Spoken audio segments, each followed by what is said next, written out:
어? 내 핸드폰이 어디 갔지? 며느리 미나는 소파 쿠션 사이를 뒤지기 시작했어요. 내가 전화해 볼게. 소리 잘 들어봐. 네, 소리를 따라 주방으로 가니 싱크대 옆에 핸드폰이 있더군요. 저는 무심코 핸드폰을 집어들었어요. 그리고 미나에게 건네주려고 했는데 핸드폰 화면에 떠오른 발신자 이름을 본 순간 온몸이 굳어졌습니다. 할망구. 어머니, 핸드폰 찾으셨어요? 미나가 밝은 목소리로 다가왔어요. 그래, 여기 있다. 제 목소리는 떨리지 않았어요. 오히려 너무 차분해서 더 무서웠습니다. 안녕하세요. 제 이름은 최영순입니다. 올해 61살이에요. 남편 정수를 2년 전 하늘나라로 보내고 나서 혼자 살고 있었는데 아들 준호가 어느 날 말했어요. 어머니, 혼자 계시지 말고 저희랑 같이 살아요. 그때는 아들에게 정말 고마웠어요. 역시 내 걱정해주는 사람은 아들뿐이구나. 그렇게 믿었죠. 하지만 얼마 지나지 않아 알게 됐어요. 며느리 미나의 속셈은 따로 있었다는 걸요. 워킹맘인 그녀에게는 5살 딸 서연이를 맡길 사람이 절실히 필요했거든요. 어린이집에 가장 늦게까지 남는 아이는 6이었는데 며느리는 항상 7시가 넘어서야 집에 도착했으니깐요. 아들 내외와 합가한 후 처음 몇 달은 정말 행복했어요. 30년 넘게 전업주부로 살아온 저에게 가족을 돌보는 일은 자연스러웠어요. 저는 새벽같이 일어나 아들 내외와 손주의 아침 식사를 준비하고 아들이 회사에서 먹을 도시락 싸고 서연이 어린이집을 준비시키며 마지막으로 저녁엔 온 가족이 함께 식사할 수 있도록 정성껏 밥상을 차렸어요. 할머니, 오늘 아침에 해준 반찬 진짜 맛있다. 할머니 최고야. 서연이가 환하게 웃으며 말할 때마다 제 마음도 따뜻해졌어요. 하지만 시간이 지나면서 며느리 미나의 태도는 서서히 달라졌습니다. 손녀 서연이가 감기로 코가 막혀 힘들어할 때였어요. 제가 조심스럽게 말했어요. 미나야, 잘 때 양파를 썰어두면 코 막힘이 좀 나아질 거야. 그런데 미나는 이마를 찌푸린 채 차갑게 말했어요. 어머니, 요즘에 코 막힌 데는 천연 아로마로 된 향이 훨씬 효과가 좋아요. 민간요법은 솔직히 믿을 수 없잖아요. 제 말은 무시됐고 그 뒤로도 저의 존재는 점점 투명해져 갔어요. 제가 정성껏 차린 저녁 식사도 마찬가지였어요. 온 가족이 모여 앉은 식탁에서 미나는 따로 주문한 도시락을 꺼내며 말했어요. 어머니 죄송해요. 저는 다이어트 중이라서 탄수화물을 먹을 수가 없네요. 제 음식은 거들떠도 보지 않았어요. 아들 준호는요? 준호는 그런 상황을 모르는 건지 알면서도 모른 척하는 건지 언제나 아내 편만 들었어요. 어머니, 웬만하면 미나는 회사 일로 스트레스 받으니까 건드리지 마세요. 하루 종일 서연이를 돌보고 집안일을 다하며 녹초가 된 저를 아들은 더 이상 보지 않는 것 같았어요. 한평생 정성을 다해 키운 아들이 그런 말을 할 때면 제 가슴 한구석이 저릿했어요. 그러던 어느 평온한 주말 오후, 온 가족이 거실에서 TV를 보고 있었어요. 평온한 일요일 오후였죠.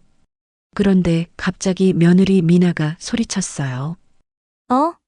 내 핸드폰이 어디 갔지?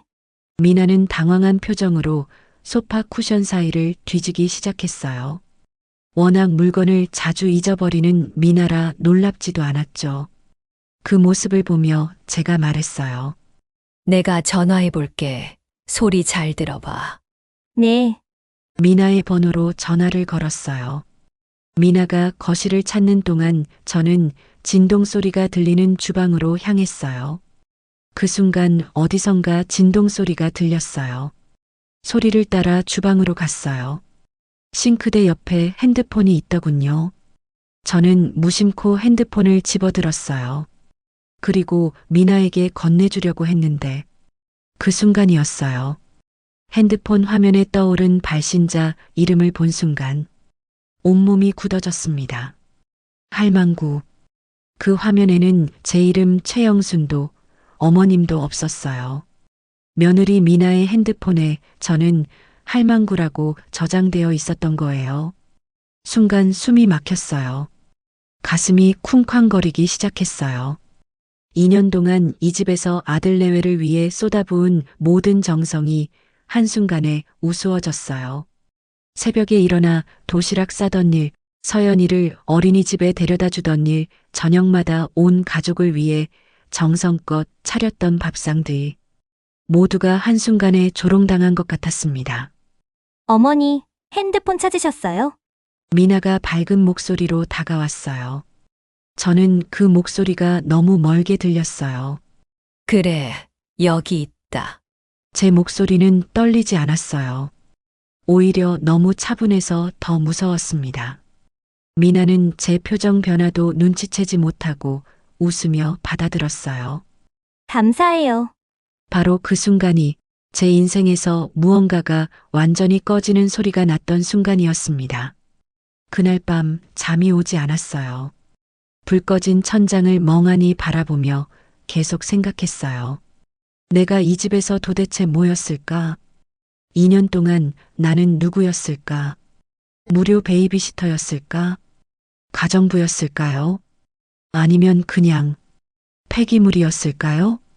다음 날부터 미나의 행동을 유심히 지켜봤어요. 그러자 그동안 보이지 않던 것들이 보이기 시작했어요. 제가 해주는 모든 일을 당연하게 여기는 표정, 제가 건네는 조언에 담긴 진심을 무시하는 차가운 시선, 그리고 아들 앞에서만 연기하듯 웃는 가짜 친절함. 어느 날은 이런 일도 있었어요. 서연이가 제가 끓인 미역국을 먹으며 환하게 말했죠.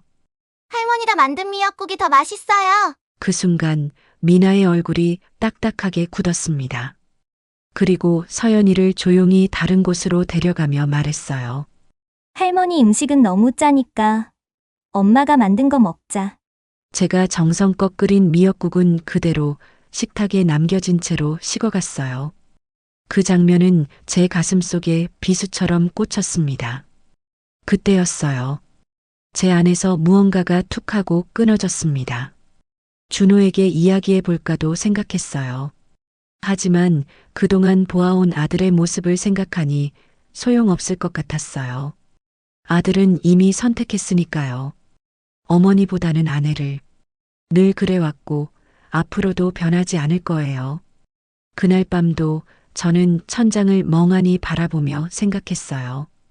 천장을 멍하니 바라보며 이 집에 들어온 그날부터 오늘까지의 기억들이 주마등처럼 스쳐 지나갔습니다.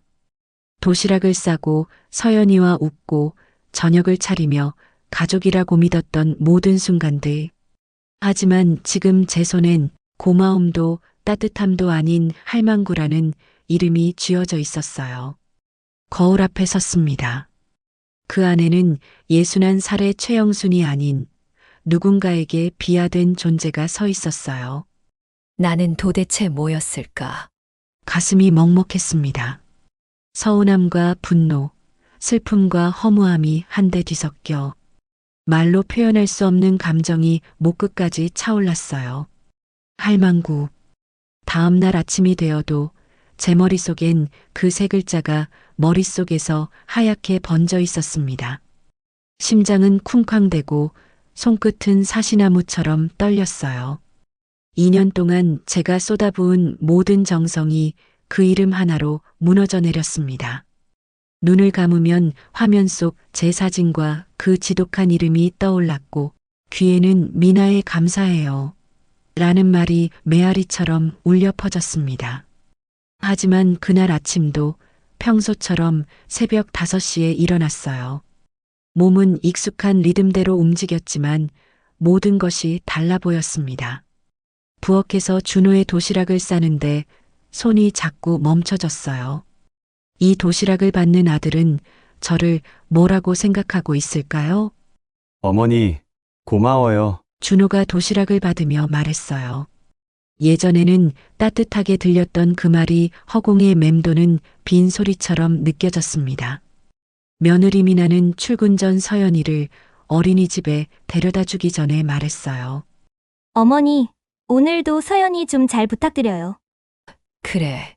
저는 대답했지만 목소리가 평소와 달랐어요. 아무도 눈치채지 못했어요. 제 마음이 얼마나 상했는지, 제가 얼마나 절망스러운지, 온 가족이 집을 나간 후 집안엔 정막만이 남았습니다. 조용한 거실 한복판에 앉아 저는 오랜만에 저 자신의 존재를 들여다보게 되었어요. 늘 누군가를 위해 분주하게 움직였던 두 다리, 매일같이 식탁을 채우던 두 손, 아이를 안고 달래던 어깨까지. 그 모든 헌신이 과연 누구를 위한 것이었을까? 감사해요, 어머니. 그 말 한마디에 참 많은 걸 참고 넘겼는데 그 말마저 이제는 거짓처럼 들리기 시작했습니다. 오후에 서연이를 어린이집에서 데려왔어요. 작은 손을 꼭 쥐고 집으로 돌아오는 길, 서연이는 종일 있었던 일을 신나게 이야기했지만 제 마음은 자꾸만 엉뚱한 생각으로 흘러갔어요. 서연이가 환하게 웃으며 애기할 때면 순간 마음이 따뜻해졌지만 곧 쓸쓸해졌어요. 이 아이만은 진심으로 저를 좋아해 주는 것 같았거든요. 그리고는 이런 생각이 들었어요. 나는 이제 이 아이에게도 언젠가 짐이 되겠지. 미나처럼 이 아이도 날 부담스러워하게 되면 어쩌지. 마음속에서 조용히 그리고 분명하게 무언가가 멀어지고 있었습니다. 저녁 준비를 하는데 미나에게 연락이 왔어요. 어머니, 오늘 회사에서 야근해야 해서 늦을 것 같아요. 알겠다. 서연이는 내가 돌보마. 네, 미나의 문자도 이제는 고마움보다는 당연함이 느껴지는 말투였어요. 그날 저녁 준호와 서연이와 함께 식사를 했어요. 미나의 자리는 비어 있었어요. 할머니, 이 계란말이 정말 맛있어요. 서연이가 말했어요. 하지만 준호는 핸드폰만 보고 있었어요. 준호야, 밥 먹을 때는 핸드폰 좀 그만 봐라. 아, 네. 준호가 핸드폰을 치웠지만 표정은 귀찮다는 듯 했어요. 그 순간 깨달았어요. 제가 이 집에서 얼마나 무시당하고 있는지. 그날 이후 모든 것이 다르게 보이기 시작했습니다. 미나의 말투, 표정, 행동 하나하나에서 무심함과 무시함이 느껴졌어요. 제가 손빨래한 아이 옷을 아무 말 없이 세탁기에 다시 넣고 돌린다든지, 제가 만든 반찬을 한 젓가락도 들지 않고 냉장고에 그대로 넣는다든지, 제 조언은 공기처럼 흘러가고 제 존재는 필요할 때만 호출되는 도구처럼 여겨졌습니다. 어느 날 서연이가 열이 났어요. 제가 걱정스러운 마음으로 말했어요. 미나야, 이렇게 열날 땐 미지근한 물로 자주 닦아주는 게 좋아. 해열제로 안 내릴 땐 먼저 이렇게 해보는 게 아이한텐 더 나아. 미나는 짜증스러운 표정을 지으며 대답했어요. 어머니, 요즘에는 해열제만 먹이면 돼요. 몸 닦인다고 크게 효과 없대요. 제 말은 또다시 무시되었어요. 그날 밤 서연이가 잠자리에 들고도 자꾸 칭얼대며 울기 시작했어요. 미나는 점점 짜증이 나는 듯 얼굴이 굳더니 갑자기 저를 향해 말했어요. 어머니, 낮에 혹시 서연이한테 뭐 하셨어요? 얘가 이렇게까지 예민한 애가 아닌데 이상하네요. 갑작스러운 말에 저는 숨이 턱 막혔습니다. 서연이랑 책을 읽고 같이 색칠놀이를 했던 게 전부였는데 어디서부터 잘못된 걸까요? 미안하다. 저도 모르게 그 말이 튀어나왔어요. 사과는 습관처럼 몸에 뱃말이었고 그 순간엔 저조차 왜 미안하다고 했는지 몰랐습니다. 하지만 미나는 고개조차 끄덕이지 않았고 입술을 꾹 다문 채 차가운 표정만 짓고 있었습니다. 그때 제 마음 깊은 곳에서 무언가가 꺾이는 소리가 들렸어요. 다음 날은 더 심했어요. 저는 전날 아팠던 손녀 서연이를 생각해 평소보다 더 정성껏 동그랑땡을 만들었어요. 서연이가 전에 좋아했던 걸 기억해서 돼지고기 다지고 두부 물기 빼고 손으로 하나하나 빚었죠. 서연이는 입에 넣자마자 눈이 반짝였어요. 와, 이거 맛있어요. 할머니가 만든 거예요? 그 말을 들은 미나는 젓가락을 내려놓으며 말했어요. 서연아, 그런 건 기름에 튀겨서 건강에 안 좋아. 앞으로는 먹지 말자. 그리고는 제 접시를 힐끔 보더니 조용히 서연이 앞에 있던 반찬을 바꿔치기 했어요. 아무 말도 못한 채 저는 남겨진 동그랑땡을 바라봤어요. 갓 부쳐 따뜻했던 반찬이 서서히 식어가고 있었어요. 그걸 바라보는 제 마음도 같이 식어가고 있었고요. 준호에게 말해볼까 수없이 망설였어요. 그래도 내 아들인데, 그래도 나를 누구보다 잘 아는 아인데, 속 얘기 한 번쯤은 들어주지 않을까, 그런 바보 같은 기대였죠. 어느 날 저녁이었어요. 미나가 평소보다 늦게 퇴근했는데 집에 들어서자마자 퉁명스럽게 말했어요. 어머니, 저 들어오는 시간 아시잖아요. 왜 저녁 준비 안 하셨어요? 오늘따라 서연이가 놀아달라고 때를 써서 준비가 늦어졌네. 그래도 식사는 미리 해놓으셨어야죠. 그때 준호가 들어왔어요.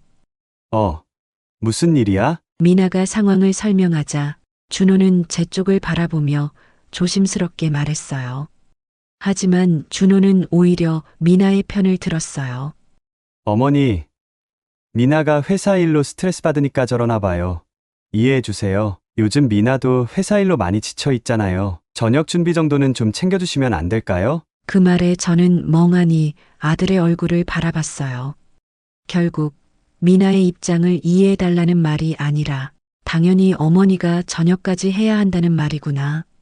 그 순간 가슴 어딘가가 툭 하고 무너지는 소리가 들렸어요.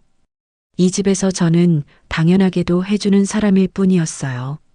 그날 밤 제 방에서 혼자 울었어요. 목 놓아 울고 싶었지만 소리가 날까봐 이불을 뒤집어 쓰고 조용히 눈물만 삼켰습니다. 남편이 살아있었다면 이런 일이 있었을까요?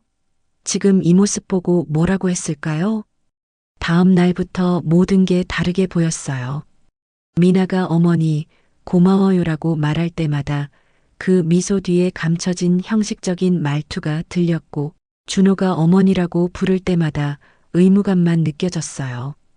제가 이 집에서 진짜 가족이 아니라는 걸 확실히 깨달았어요. 그날 밤 거울 앞에선 제 모습을 바라봤어요. 61살의 최영순이 아니라 그 안엔 어머니도 아내도 아닌 그저 남의 집에 잠시 머무는 사람 같은 초라한 여자가 서 있었어요. 나 이대로 사라지고 싶진 않아. 마음 한편에서 작은 울림이 들렸어요. 무엇을 할 수 있을진 모르지만 적어도 지금처럼 살 순 없다는 것만은 분명했어요. 그래서 결심했어요. 누구를 향한 복수도 아니에요. 단지 나를 나로 되돌리기 위한 작은 시작.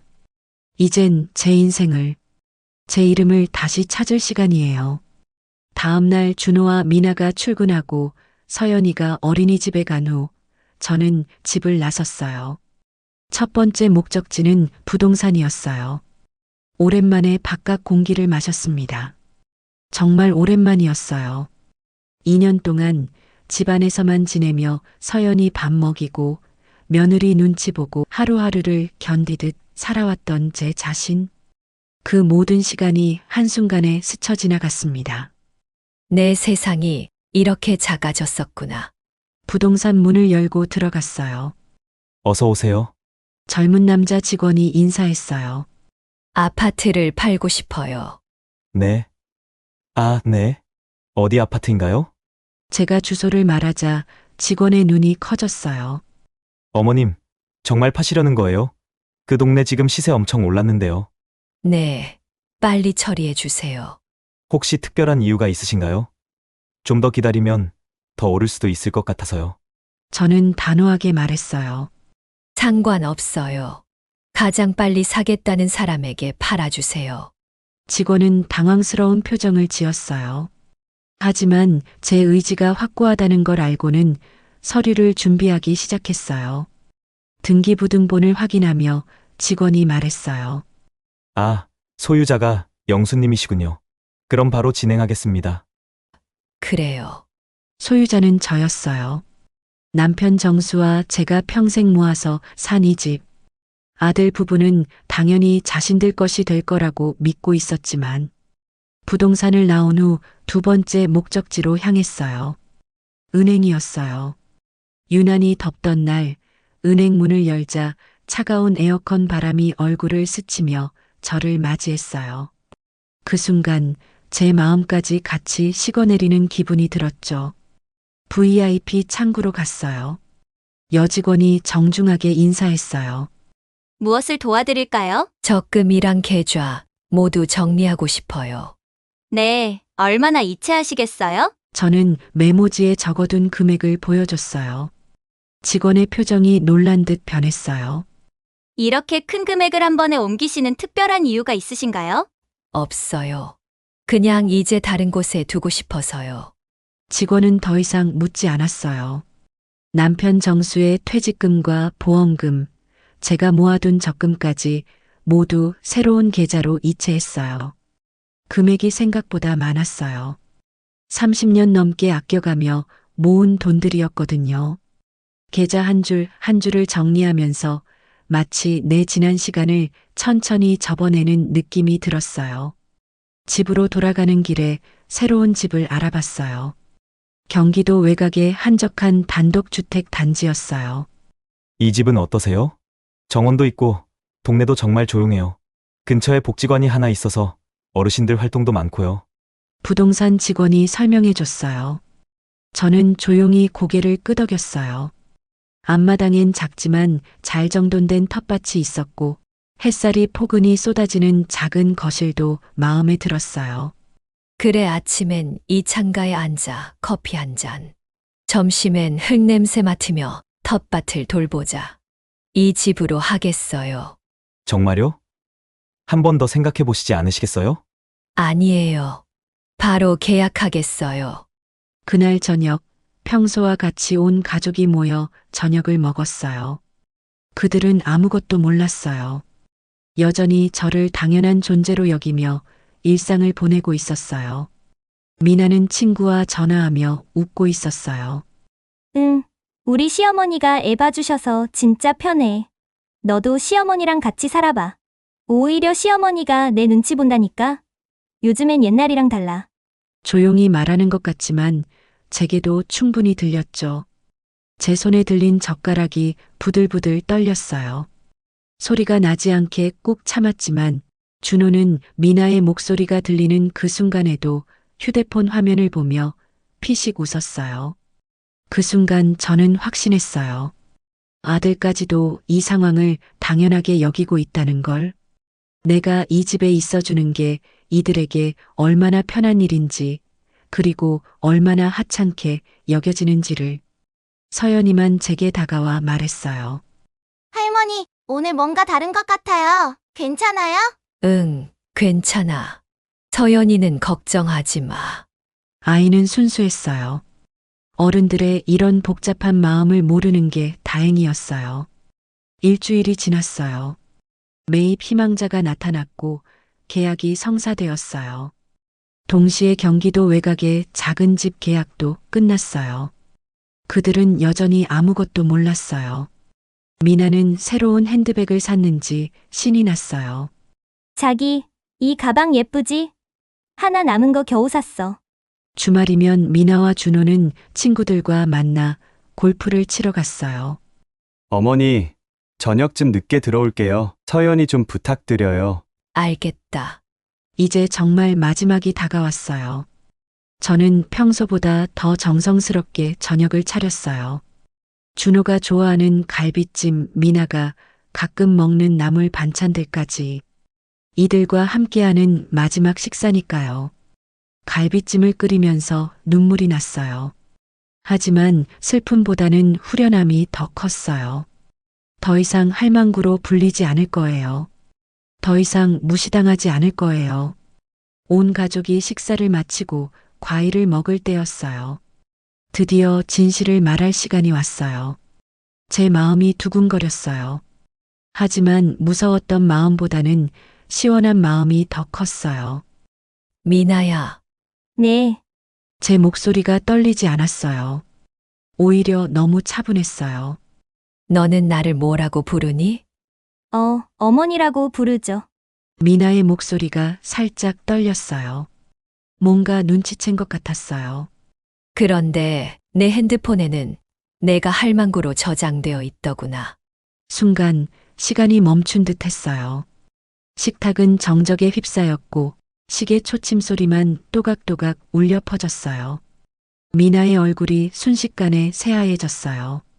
입술이 파르르 떨렸고 눈동자가 불안하게 흔들렸어요. 준호는 갑작스러운 상황에 멍하니 저와 미나를 번갈아 보며 얼어붙었고 서연이만 상황을 모르고 과일을 먹고 있었어요. 어머니, 그건 미나가 변명을 시작하려 했어요. 하지만 저는 조용히 손을 들었어요. 그만해. 제 목소리는 낮고 단호했어요. 이제 더 이상 듣고 싶지 않구나. 제 목소리는 놀라울 정도로 차분했어요. 마치 다른 사람이 말하는 것 같았어요. 너희에게 나는 그냥 공짜로 애 봐주고 밥 해주는 할망구였겠지. 그 말에 준호가 당황해서 벌떡 일어났어요. 어머니, 오해예요. 미나가 그런 뜻으로. 오해. 저는 가볍게 웃었어요. 하지만 그 웃음엔 살얼음 같은 냉기가 맴돌았어요. 핸드폰에 할망구라고 저장해 놓고 오해라고? 미나가 울먹이기 시작했어요. 눈가가 빨갛게 변했어요. 어머니, 정말 죄송해요. 그냥 친구들끼리 농담으로. 농담. 제 목소리가 점점 높아졌어요. 농담처럼 시어머니를 할망구로 부른다니. 그게 요즘 세상 농담이니? 서연이가 분위기를 눈치채고 불안한 표정을 지었어요. 할머니, 왜 모두 화났어요? 아이의 맑은 목소리가 제 마음을 아프게 했어요. 하지만 돌아갈 수는 없었어요. 서연아, 괜찮아. 할머니는 화난 게 아니야. 준호가 다급하게 말했어요. 어머니, 진정하세요. 미나도 잘못했다고 사과하잖아요. 진정하라고? 제 목소리가 떨렸어요. 하지만 분노가 아니라 서러움 때문이었어요. 너는 이 상황에서도 끝까지 내 마누라 편이구나. 미나가 손을 비비며 말했어요. 어머니, 정말 죄송해요. 다시는 안 그럴게요. 이미 늦었어. 저는 조용히 말했어요. 빠른 시일 내에 정리해서 세 식구 모두 나가거라. 이 집은 이미 팔렸다. 순간 공기가 얼어붙었어요. 준호가 믿을 수 없다는 표정으로 저를 바라봤어요. 뭐라고요? 다음 주에 새 주인이 들어온다. 너희도 슬슬 새로운 집을 알아봐야지. 미나의 얼굴이 순식간에 창백해졌어요. 어머니, 농담이시죠? 이 집이 어떻게... 등기부등본 확인해봐라. 이 집 소유자가 누구인지. 준호의 얼굴이 파랗게 변했어요. 그제야 현실을 깨달은 거죠. 입술이 바들바들 떨리고 있었어요. 어머니, 설마 정말로. 정말이야. 저는 단호하게 말했어요. 내 이름으로 된 집을 내가 팔았는데 뭐가 이상해. 그 순간 미나가 무너진 듯 바닥에 주저앉아 울기 시작했어요. 어머니, 제발요. 제가 잘못했어요. 다시는 안 그럴게요. 제발 한 번만 용서해 주세요. 준호도 허둥지둥 말했어요. 어머니, 이럴 순 없어요. 우리가 지금 어디 가서 살아요? 서연이는요? 그건 너희가 알아서 해. 제 마음은 더 이상 흔들리지 않았어요. 그동안 나를 무시하고 핸드폰에 할망구라고 저장했을 때 이 결말은 상상도 못했겠지. 그때 서연이가 제 옷자락을 붙잡았어요. 할머니, 어디 가세요? 그 순간이 가장 힘들었어요. 아이의 맑은 눈을 보니 마음이 흔들렸어요. 하지만 돌아설 수는 없었어요. 서연아, 할머니는 이제 새로운 집에서 살아야 해. 싫어요. 할머니랑 같이 살 거예요. 서연이가 울기 시작했고 저는 아이를 꼭 안아주었어요. 서연이는 잘못한 거 없어. 늘 예쁘고 착했어. 하지만 할머니는 조금 쉬어야 해. 알겠지? 준호가 절박한 목소리로 말했어요. 어머니, 서연이 생각해서라도 이러시면 안 돼요. 서연이 생각했으면 그동안 나를 그렇게 취급하진 않았겠지.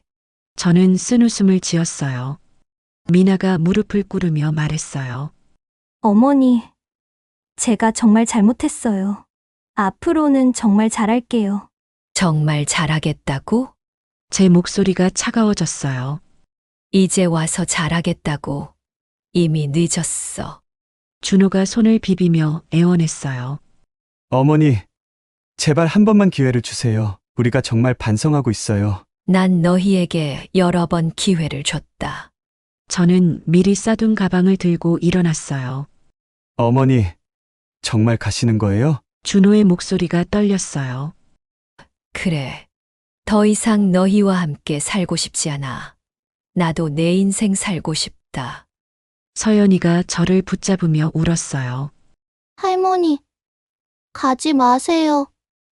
서연이가 잘못했어요? 아니야, 서연아. 서연이는 잘못 안 했어.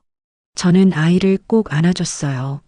할머니는 새로운 곳에서 행복하게 살 거야. 서연이도 행복하게 지내야 해. 미나가 마지막으로 말했어요. 어머니, 이러지 마세요. 제가 용서를 빌잖아요. 저는 돌아보지 않고 대답했어요. 용서는 진심으로 사과할 때 하는 거야. 너희는 아직도 모르고 있구나. 준호가 뒤에서 외쳤어요. 어머니, 이럴 순 없어요. 돌아오세요. 하지만 저는 문을 열고 나갔어요. 아이의 울음소리가 뒤에서 들려왔지만 발걸음을 멈추지 않았어요. 계단을 내려가면서 제 마음이 이상했어요. 슬프기도 했지만 동시에 후련하기도 했어요. 더 이상 할망구가 아니에요. 이제 최영순이라는 제 이름으로 살 거예요. 아파트 현관을 나서면서 뒤를 돌아봤어요. 오랫동안 살았던 집이었지만 이제는 남의 집이었어요. 택시를 불러 새로운 곳으로 향했어요. 제 진짜 인생이 이제 시작되는 거예요. 경기도 외곽의 새로운 동네, 완전히 다른 인생이 시작되었어요. 택시에서 내려 작은 집 앞에 섰을 때 제 마음이 두근거렸어요. 무섭기도 했지만 설레기도 했어요. 이사 첫날부터 이웃들이 찾아와 인사를 건넸어요. 새로 오신 영순 씨죠? 우리 동네 잘 오셨어요. 옆집 아줌마가 환한 미소를 지으며 말했어요. 그 미소가 너무 따뜻해서 눈물이 날 뻔했어요. 감사해요. 잘 부탁드려요. 김치 좀 나눠드릴게요. 저도 혼자 살아서 다 먹기엔 너무 많아요. 옆집 아줌마는 정말로 김치통을 들고 오셨어요. 앞집 아주머니도 찾아왔어요. 영순 씨, 동네 정보 좀 알려드릴게요. 마트는 저기 있고 병원은 버스 타고 한 정거장이에요. 이렇게 친절한 사람들이 있는 줄 몰랐어요. 그동안 아들 내외 눈치 보며 할망구 취급받던 제게는 꿈 같은 일이었어요. 일주일 후 옆집 아줌마가 또 찾아왔어요. 영순 씨, 복지관에서 스마트 기기 배우는 강좌가 있는데 한번 나와 보세요. 네. 저는 기계를 잘 다룰지 몰라서요. 아이고, 뭔 소리예요? 저도 70인데 배우고 있어요. 옆집 아줌마의 권유로 복지관에 다니기 시작했어요. 처음에는 정말 어색했어요. 스마트 태블릿이라는 게 너무 낯설었거든요. 영순 할머님, 이렇게 펜으로 톡톡 눌러보세요. 젊은 강사 선생님이 친절하게 알려줬어요. 아이고, 이게 뭐가 이렇게 어려워요. 처음에는 서툴렀어요. 61살에 뭘 새로 배우나 싶기도 했고요.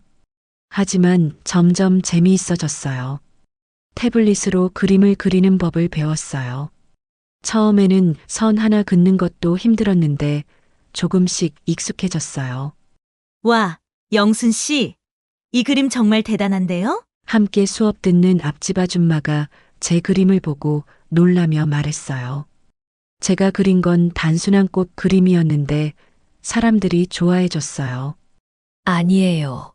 아직 멀었죠. 무슨 말씀이에요? 전문화가라고 해도 믿겠어요. 그날 밤 처음으로 마음이 따뜻해졌어요. 몇 주 후 강사 선생님이 말했어요. 어머님, 혹시 SNS에 그림 올려보시는 게 어때요? 많은 사람들이 좋아할 것 같아요. SNS요. 그게 뭐예요? 인터넷에서 사람들과 소통하는 거예요. 그림도 올리고 댓글도 달고요. SNS라는 걸 배워서 제 첫 그림을 올렸어요. 정말 떨렸어요. 누가 볼까, 욕하면 어떡하나 걱정도 됐어요. 그런데 놀라운 일이 일어났어요. 할머니의 감성이 담긴 그림이 너무 따뜻해요. 이런 그림 어떻게 그리세요? 정말 대단해요. 마음이 편안해져요. 댓글들을 보며 하루하루가 즐거워졌어요. 사람들이 제 그림을 좋아해 주는 게 이렇게 기쁠 줄 몰랐어요. 6개월 만에 팔로워가 10만 명을 넘었어요. 영순 씨, 대단해요. 인터넷 스타가 됐네요. 앞집 아줌마가 신나서 말했어요. 1년 후에는 20만 명까지 늘어났어요.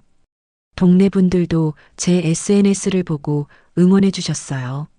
우리 영순 씨가 이렇게 유명해지다니. 영순 작가님, 사람들이 저를 작가라고 불러주기 시작했어요. 할망구가 아니라 작가라고요. 그 말을 들을 때마다 가슴이 벅찼어요. 어느 날 지역 갤러리에서 연락이 왔어요. 영순 작가님, 저희 갤러리에서 전시를 해보시는 게 어떨까요? 저요? 정말요? 믿을 수 없었어요. 제가 전시회를 연다고요? 네. SNS에서 작가님 그림을 보고 정말 감동받았어요. 첫 전시회 준비는 정말 설렜어요. 동네 사람들이 모두 도와주셨어요. 영순 씨, 우리가 응원할게요. 영순 작가님, 화이팅! 전시회 첫날 동네 사람들이 단체로 와주셨어요. 영순 씨 그림 보러 왔어요. 앞집 아줌마가 꽃다발을 들고 오셨을 때는 눈물이 났어요. 진짜 가족이 이런 건가 싶었거든요. 그 후로 더 큰 갤러리에서도 전시 제안이 들어왔어요. 서울의 유명한 갤러리에서 개인전도 열게 되었어요. 영순 작가님, 서울 전시회 축하드려요. 동네 사람들이 또 단체로 와주셨어요. 우리 영순 씨가 서울까지 진출했네. 모든 게 꿈 같았어요. 한편 준호 부부는 어떻게 되었을까요? 준호와 미나의 번호를 모두 차단한 터라 저는 준호 사촌으로부터 종종 소식을 들었어요. 번은 족족 써버리기 바빴던 그들은 갑작스러운 이사에 보증금조차 마련하지 못해 급하게 원룸으로 들어갔다고 해요. 좁고 답답한 공간, 책임을 나누지 못한 두 사람은 서로를 탓하며 자주 다투었고 결국 1년도 채 지나지 않아 별거에 들어갔다는 얘기를 들었어요. 서연이 생각에 마음이 아프기도 했지만 하지만 이제는 저는 그들의 소식에 흔들리지 않아요. 그건 제 몫이 아니니까요. 이제 제 인생의 중심은 그들이 아닌 나이니까요. 매일 아침 마당에 나가 이웃들과 인사를 나누고 복지관에서 함께 배우는 분들과 차를 마시며 이야기꽃을 피워요. 영순 씨, 오늘 그림은 뭘 그릴 거예요? 오늘은 봄꽃을 그려볼까 해요. 얼마 전에는 영순 작가의 그림 교실까지 열게 되었어요. 매주 토요일마다 동네 분들과 함께 태블릿으로 그림을 그리며 즐거운 시간을 보내고 있어요. 선생님, 이 버튼 누르면 될까요? 네, 아주 좋아요. 본인만의 색깔을 찾는 게 중요해요. 동네 사람들은 저를 영순 작가님이라고 불러주고 SNS 팔로워들은 영순 할머니라고 친근하게 댓글을 달아줘요. 같은 할머니라는 호칭이지만 이제는 존경과 애정이 담긴 이름이에요. 뒤늦게 시작한 취미 생활이 저에게 제2의 인생을 선물해 준 거예요. 제 인생에서 가장 늦게 찾은 재능이지만 가장 빛나는 시간을 만들어 주었어요. 이제 저는 누군가의 할망구가 아닌 최영순이라는 이름의 당당한 작가로 그리고 따뜻한 이웃들에게 사랑받는 동네 주민으로 살아가고 있어요. 진짜 가족이 무엇인지 이제야 알 것 같아요. 혈연이 아니라 마음으로 연결된 사람들, 서로를 존중하고 아껴주는 사람들이 진짜 가족이라는 걸요. 긴 이야기 들어주셔서 감사합니다.